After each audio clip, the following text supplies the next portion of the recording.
농업 관련 잘못된 상식을 고쳐드리고 궁금증을 해결해드리는 시간입니다. 도움되는 농업 백가의 구수경입니다. 네, 이번에는요, 무대를 스튜디오로 옮겨봤는데요. 막힌 속을 뻥 뚫어주는 농업 사이다. 농업 농촌을 사랑하는 전문가 세 분과 함께합니다. 안녕하세요. 각자 본인 소개 부탁드릴게요. 안녕하세요. 법무사 이강일입니다. 농업인 교류센터 전문가 자문단으로 활동하고 있고요. 농업 농촌의 생활 법률을 상담해 드리고 있습니다. 감사합니다. 안녕하세요. 한국농업인 교류센터 송수연 노무사입니다. 농업인들에게도 적용되는 노동법에 대해서 고민을 들어드리고 해결해주는 역할을 하고 있습니다. 안녕하세요. 한국농업인교류센터 자문세무사 기지훈 세무사입니다. 각종 세금 관련해서 상담해드리고 있습니다. 감사합니다. 네, 든든한 세 분과 함께 농업 상담 진행해 보도록 하겠습니다. 네, 저희에게 정말 많은 사연들이 들어왔는데요. 많은 분들이 궁금해한 질문 순서대로 여쭤보도록 하겠습니다. 네, 만약에 내 궁금증이 해결되지 않았다, 궁금한 게 더 있다 하시는 분들은요, 걱정하지 마십시오. 아래에 농업인 지킴이 농업인 교류센터 홈페이지와 전화 상담도 활짝 열려 있습니다. 첫 번째 사연입니다. 요즘 일이 한창 바쁩니다. 그런데 저희 직원이 코로나로 한참 동안 여행을 못 가서 가야겠다며 일주일 휴가를 신청했어요. 바쁜 것만 정리되고 얼마든지 가라니 지금 꼭 가고 싶답니다. 안 보내주는 건 노동법 위반이라며 오히려 반협박이더라고요. 이런 경우에도 꼭 휴가를 보내줘야 하는 겁니까? 라고 사연을 보내주셨습니다. 아, 맞습니다. 이게 뭐 사실 이 여름철에 피서철이라고 또 때가 있잖아요. 이렇게 남들이 다 휴가를 갈 때 나도 같이 가고 싶다 이런 마음이 드는 것 같은데요. 이뿐만 아닙니다. 이게 농업에도요, 이 때가 있잖아요. 그래서 이 고용주분의 속이 정말 바짝바짝 타들어갈 것 같은데요. 이 질문은 고용주도 노동자도 모두 솔깃한 질문이 아닐까 생각을 해봅니다. 네, 송수연 노무사님, 이 부분은 또 어떻게 좀 해결을 하면 좋을까요? 네, 일단 속이 타들어가는 노동법상의 많은 질문 중에 하나인 건 맞습니다. 농업인뿐만 아니고 5인 이상 사업장들이 요즘에 가장 골치 아프게 생각하는 문제 중에 하나입니다. 2018년부터 법규가 바뀌어서 1년 미만 근로자라 할지라도 1개월 만근 시 하나의 연차를 부여해야 되고, 그 다음에 만 1년 이상이 됐을 때 기존의 만 1년 이전에 썼던 연차를 공제하는 방식이 아닌 새로운 연차를 줘야 하는데요.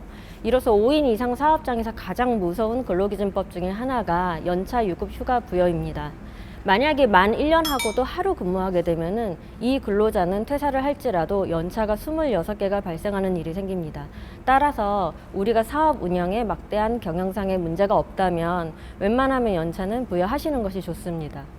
네, 그렇군요. 그런데 농사는요, 농번기가 따로 있잖아요. 그때 휴가 신청은 시기를 변경할 수 있는 건가요? 시기를 변경할 수 있습니다. 예를 들어서 우리 판례의 경우에는 이 연차 관련 판례는 꾸준히 사업에 막대한 지장이 없는 경우를 제외하고는 근로자가 청구한 시기에 연차를 주어야 한다라고 되어 있고요. 이 농업인의 경우에는 농번기가 사업 운영에 막대한 영향을 줄 수 있는 시기이기 때문에 이때에는 근로자와 상의하셔서 변경하셔도 되고, 연차를 승인하지 않더라도 이게 노동법상에 크게 문제되지는 않을 것 같습니다. 네, 고맙습니다. 아무쪼록 이렇게 또 고용주분과 노동자분이 서로 이렇게 양보하는 마음을 가지면서 잘 해결이 됐으면 좋겠다라는 생각입니다. 네, 다음 사연입니다. 아버지는 평생을 농사를 지으셨고 저는 서울에 올라와 농업이 아닌 분야로 회사를 다니고 있습니다. 얼마 전 아버지가 세상을 떠나셨는데 평생 제대로 한번 쉬지도 못하고 아끼며 살아오신 덕에 남겨주신 재산이 아주 상당합니다. 그런데 이게 상속세로 엄청나게 나가게 되더라고요. 제 수중에 있는 돈을 죄다 끌어모으고 대출을 받아도 그만큼 마련이 되질 않습니다. 아버지가 고생해서 모은 재산인데 세금을 먼저 내지 않으면 상속이 되질 않는다니 정말 미칠 노릇이죠. 그렇게 고민하면서 세금을 내야 할 기한이 다가오고 있는데요. 영농자녀 상속 공제 규정이라는 게 있다고 세금 감면이 된다고 하더라고요. 얼마나 어떻게 감면되는지 궁금합니다. 라고 사연을 보내주셨습니다. 그래요. 정말 자식을 위해서 정말 한평생 고생을 하시면서 이렇게 모으셨는데 어마어마한 상속세 때문에 제대로 상속을 못 받게 된 상황입니다. OECD 회원국 가운데 상속세와 소득세 최고세율의 합이 가장 큰 나라는요. 1위는 일본입니다. 상속세 55%, 소득세 45%이고 우리나라가 그다음 2위인데요. 상속세 50%, 소득세 42%라 들었습니다. 영농자녀 상속 공제라는 게 한 가닥 희망 같은데요. 기지훈 세무사님, 그게 뭔가? 네, 맞습니다. 그 우리나라 상속세 세율이 최고 세율이 50%까지 규정이 돼 있는데요. 물론 이제 누진 구조이기 때문에 전체 금액의 50%를 먹이는 것은 아니지만 최고 세율이 50%라는 것은 굉장히 높은 세율이죠. 그래서 특히 이제 상속 같은 경우는 이제 부가 무상으로 부모의 부가 무상으로 자녀에게 물려지는 것이기 때문에 이제 높은 세율을 적용하고 있는데 다만 이제 그 공제 차원에서 가업이 상속되는 경우에는 이제 일정 공제를 두고 있는데 지금 말씀하신 그 영농상속 공제가 그 가업 상속 공제와 일환으로 하나로 이제 특별히 영농, 그러니까 농업, 임업 같은 경우 이제 그런 가업을 물려받는 경우에 최대 그런 영농 상속 재산이 요건을 갖춘 재산이 있다면 그 부분은 최대 20억 원까지 공제를 받을 수 있는 그런 제도입니다. 예.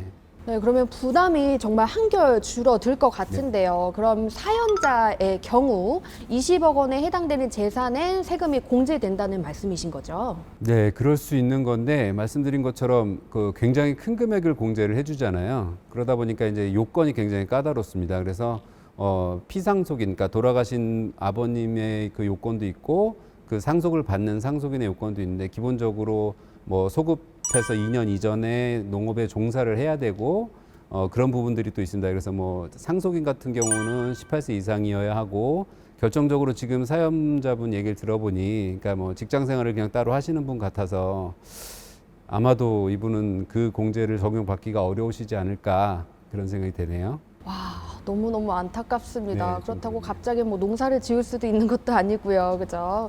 모쪼록 잘 해결되길 두 손 모아 바라겠습니다. 자, 다음 소개하도록 하겠습니다. 제가 갖고 있는 임야의 끝자락 7, 80평에 다른 사람이 농사를 짓고 있습니다.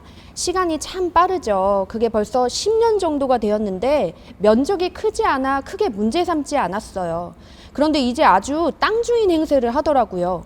혹시 제가 이렇게 계속 이의를 제기하지 않으면 그 땅을 자기 땅이라고 주장할 수 있나요? 만약에 그렇다면 저는 어떤 조치를 취해야 하나요? 네, 이렇게 또 사연을 보내주셨는데요. 정말 이 세상에는요, 가지각색의 사람들이 굉장히 많은 것 같습니다. 남의 땅에 침범을 해서 농사 짓는 것도 말이 안 되는데, 이제는 자기 땅이라고 지금 우기고 있는 상황이에요. 정말 이 속이 터질 것 같이 막 답답하실 것 같은데요. 이강일 법무사님, 아무래도 그래도 엄연히 소유주가 있는 땅인데 넘어가는 건 말이 안 되는 거죠? 그럼요. 예. 남의 땅에 어떤 농작물을 심거나 남의 땅을 쓰는 것은 엄연히 이거는 불법 행위 또는 위법 행위라 해서 어떤 법에 저촉되는 행위입니다.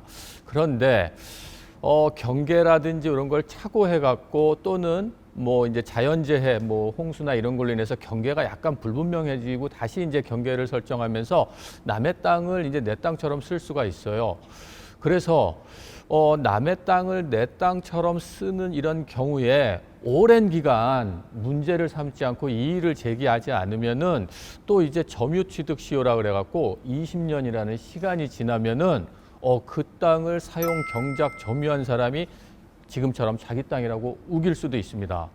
그래서 경우에 따라서는 경계를 좀 분명히 해서 자기 땅, 남의 땅 이런 어떤 구분을 좀 지어놓는 법적인 조치가 좀 필요합니다. 예. 너무 말이 안 되는 것 같습니다. 그러면 저도요, 이제 지금 모르는 땅 가가지고요, 농사 지으면서 한 20년 동안 버텨볼게요. 그럼 제 땅이 될 수 있는 거 아닙니까?